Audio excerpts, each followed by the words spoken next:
কে কে এই শাকটা চিনতে পারছো? হ্যাঁ, এটা শীতকালের একটা খুবই জনপ্রিয় শাক। এই শাকটা কিন্তু আলুর জমিতে বা সর্ষের জমিতে এটা হয়ে থাকে। তো চলো এই শাকটাই আজকে ভাজবো। তো শাকটাকে আমি ভালো করে ধুয়ে তারপর এটাকে কেটে নিয়েছি। আর খুব ছোট ছোট করে কাটার দরকার নেই। আর এই শাকটা খুবই নরম হয়ে যায় সিদ্ধ হয়ে গেলে। তারপর এটা কড়াইতে দিয়ে দুটো কাঁচা লঙ্কা আর নুন দিয়ে এটাকে সিদ্ধ করতে দিলাম। কোনো জল লাগবে না, শাকের জলেই শাকটা সিদ্ধ হয়ে যাবে। তো সিদ্ধ হয়ে যাওয়ার পর ভালো করে এটাকে নেড়েচেড়ে নিতে হবে, কারণ নুনটা ভালো করে শাকের মধ্যে মিশিয়ে নিতে হবে। তো শাকটা দেখো খুব সুন্দর করে সিদ্ধ হয়ে গেছে। এবার এটাকে নামিয়ে নেব। তারপরে কড়াইতে দিয়ে দিলাম সর্ষের তেল। তারপরে কয়েকটা রসুন থেতো করে নিয়েছি। আর এখানে কয়েকটা শুকনো লঙ্কা দিয়ে দিলাম।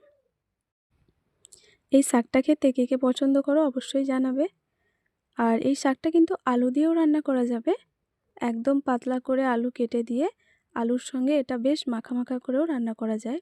তো আমি এইভাবেই করেছি। আর তারপরে এখানে শুকনো লঙ্কা আর রসুনটা হালকা ভাজা ভাজা হয়ে গেলে এখানে শাকটা দিয়ে ভালো করে নেড়ে চেড়ে নিতে হবে।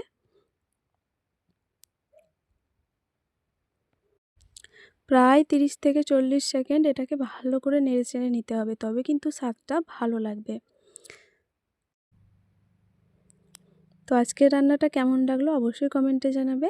আর তোমরা কে কোথা থেকে আমার রেসিপি দেখছো অবশ্যই জানাবে।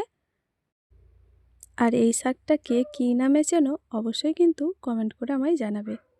আর যে চ্যানেলে নতুন আছো অবশ্যই চ্যানেলটাকে সাবস্ক্রাইব করবে। আর রেসিপিটি যদি ভালো লাগে ভিডিওটি একটি লাইক দিয়ে ভিডিওটি শেয়ার করে দেবে।